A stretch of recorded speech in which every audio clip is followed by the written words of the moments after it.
Most Steven Universe fans can agree that one thing that sets the show apart from others is its big, mushy heart. Viewers are pretty much guaranteed to see themselves reflected in one of its many complex, well-developed characters while watching the show, and we're here to break down those characters just for you guys. Hey, what's up guys? Akeem here with Channel Frederator, and we're here to help you figure out which Steven Universe character you are. Don't forget to subscribe and click that bell icon to become part of our notification squad. Maybe you're a little childlike at heart, but you're also naturally heroic and always striving to be the kindest and most reliable you can be. If so, you're the series' namesake, Steven Universe. At the beginning of the series, Steven's youthfulness occasionally puts him at odds with the crystal gems, as his desire to be great doesn't always match his abilities. However, as the series progresses, his outer strength eventually catches up to his inner strength, and he becomes an essential part of the crystal gems' mission to protect the Earth. His desire to help others is so strong that he would rather put himself in harm's way than watch his friends suffer, which gets him into trouble quite a bit, but it comes from a place of wanting to make the world a better, kinder place. So if you're childlike and selfless, and that in turn gets you in trouble and acts as a source of strength, well, you're totally a Steven. Do you value fun above all else? Do you think responsibility can sometimes be a four-letter word? Then you're Amethyst, the whip-wielding, shape-shifting crystal gem. If we were to compare each of the crystal gems to a component of the Freudian psyche, Amethyst would be the id, or the basest impulse towards pleasure and away from pain. This trait is rooted in a complicated relationship to her past, all the way back to her creation. While this doesn't solely define Amethyst's character, it can sometimes manifest as low self-esteem. But most of the time, it means that Amethyst is fun to be around and always good for a laugh. She's also pretty great in battle and willing to jump in and fight alongside her friends.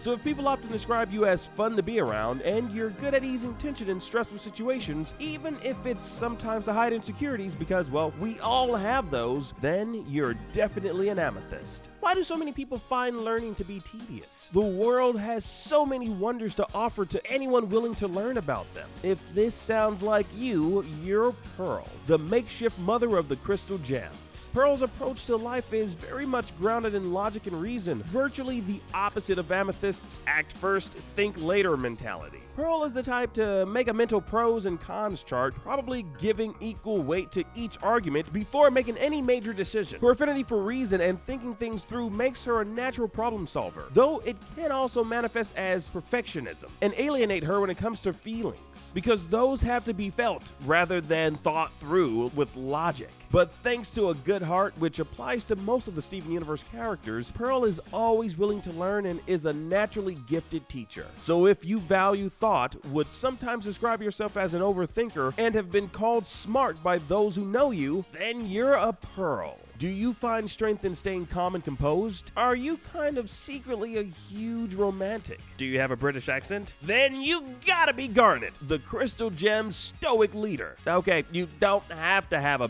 British accent to be a Garnet. Yeah. Of all the crystal gems, Garnet is the strongest in combat and the most reserved when it comes to interpersonal interactions. While she says very little, she's still quick to act, with a strong desire to do good and the raw strength to accomplish those good deeds. Garnet is a fusion of Ruby and Sapphire, meaning her very self is the result of a nearly eternal bond powered by love. It's very romantic stuff. She's also a live and let live type, never sweating the small things and always preferring to see how something plays out rather than trying to stop it. Maybe that's due to her laid-back vibes that come from not just finding your soulmate, but being a literal manifestation of the bond between two people in love. Romance, right? So if you're calm, cool, and collected, and maybe like, really in love, then you're a Garnet. Are you a human cactus? You're prickly and harsh on the outside, but on the inside, you have sweet fruit and life-sustaining water that all the desert animals need to live in a warm, oppressive climate. Okay, that metaphor isn't perfect, but if that sounds like you at all, then you're Lars. is. Deep down, Lars just wants to fit in and be loved, as we all do. This need leads to him being a little too cool for school, looking somewhere in between punk rocker and early 2000s emo. Very teen cool. Sometimes his self-consciousness gets in the way of his relationships, and he can be too much of a cool guy to show affection to those he cares about. He also wants to fit in with the resident cool teenagers who he thinks judges him more than they'd care to. Makes sense? Basically, he's a little self-conscious. But Lars has some untapped power, which if you're caught up on season 5, you know manifests in a very cool way. Like, not just teen cool, but cool. So if people describe you as fresh, and if you've ever dressed alternative, even if it's a little bit of a defense mechanism, then you're a Lars. Is hard work important to you? Do you have a growing savings account? If you're the type to value responsibility and invest in your future, then you're Sadie. In most of her appearances throughout the series, Sadie is shown being dedicated to her job at Big Donut, which can sometimes mean covering for Lars, who isn't one to put effort into his position, or things in general. Alongside responsibility, Sadie equally values friendship and is always making an effort to be there for Lars, especially at his most troubled. That doesn't mean she doesn't get angry at Lars for being a jerk sometimes, but it's rooted in a genuine affection for the guy. In the episode Sadie Killer, it's revealed that behind the level-headed exterior, there's a pretty great artist, one who's capable of following her dreams and putting on a great performance as a lead singer. It's just another facet of Sadie, the hard worker dipping into some of those savings, leaving her job and believing in her art. So if you care deeply about those closest to you, and if you are or have ever been worried about the future, maybe so that you could eventually follow your future dreams, then you're a Sadie. Do you sometimes feel like the odd one out? I mean, don't we all really? But if you sometimes feel like the only one not understanding a social situation, or sometimes say things that you're not sure why they make others laugh, then you're Peridot. While Peridot entered the show as a primary villain, she was quickly redeemed and became a significant player in the show's central cast of characters. Her villain to hero arc is mainly a result of her originating from the gem homeworld and seeing Earth as just another resource for the gems, before coming around to the crystal gems and humans of Beach City. However, having not lived on Earth for very long, she's very much still getting accustomed to life on a new planet. But rather than feel excluded, she comes at her new life full steam ahead, finding an affinity for farming and bad TV. Thanks to the power to control metal, she's also an equally skilled technician and visual artist. So if you're self-professedly strange and proud of it, and you've maybe struggled to see eye to eye with others, but ultimately live your life the way you want to, then you're a Peridot. Do you have extreme willpower? Do you get what you want not from being spoiled, but because you know how to make it happen? Then you're Lapis Lazuli.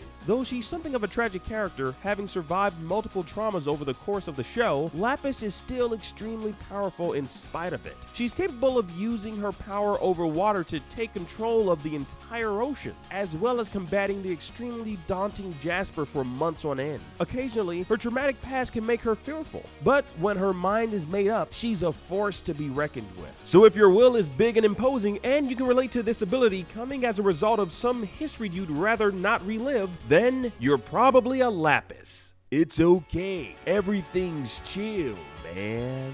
If those words encapsulate your lifestyle, then you're Greg Universe, the somewhat deadbeat, mostly lovable father of Steven. Although, Greg isn't without his flaws, living a childlike existence in a van and caring more about rock music than most of his adult responsibilities. As much as Steven inherited his childlike nature from his father, he also equally got his right heart from the Elder Universe. He's a hippie holdover, but also kind of a problematic societal dropout, and a strong advocate of peace, love, and understanding. So if you're kind of a mess, but life is all good, then you're a Greg Universe. Are you mysterious? Are you a natural leader? Then you're Steven's mama, Rose Quartz. By the start of the series, Rose has sacrificed herself so that Steven could be born. All of this information is seen through flashbacks, which paint a picture of her that's inherently incomplete, and also seen mostly through rose-colored glasses. While Rose was a tireless defender of Earth and a big bad rebel taking on the forces of Homeland with just her fellow crystal gems, this heroism wasn't without the burden that many leaders carry. A few flashbacks show Rose not always reflecting the perfection of goodness, as she shatters or kills other gems to protect her admittedly good ideals.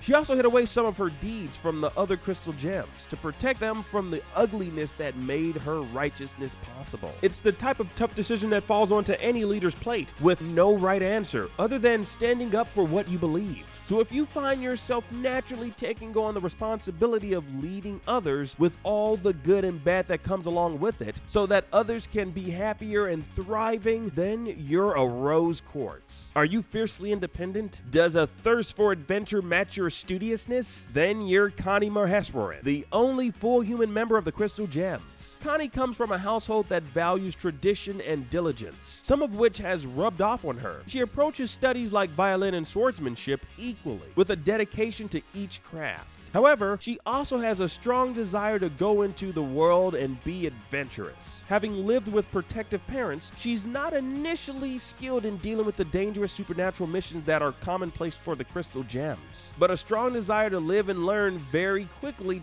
turns her into an invaluable team member and a mighty warrior like the rest of them. So if you're a fantasy book reader, finding your love for staying in to read matched only by a desire to get out into the world and see some crazy things, then you're a Connie. So there you have it. I'm Akeem, and thank you guys for watching. Which Steven Universe character are you? Who's your gemstone? Comment down below and let us know. And don't forget to subscribe and click that bell icon to become part of our notification squad. And if you want to see more videos like this one, consider supporting our Patreon, where we post sneak peeks at new pilots, behind the scenes footage, extended creator interviews, and much, much more.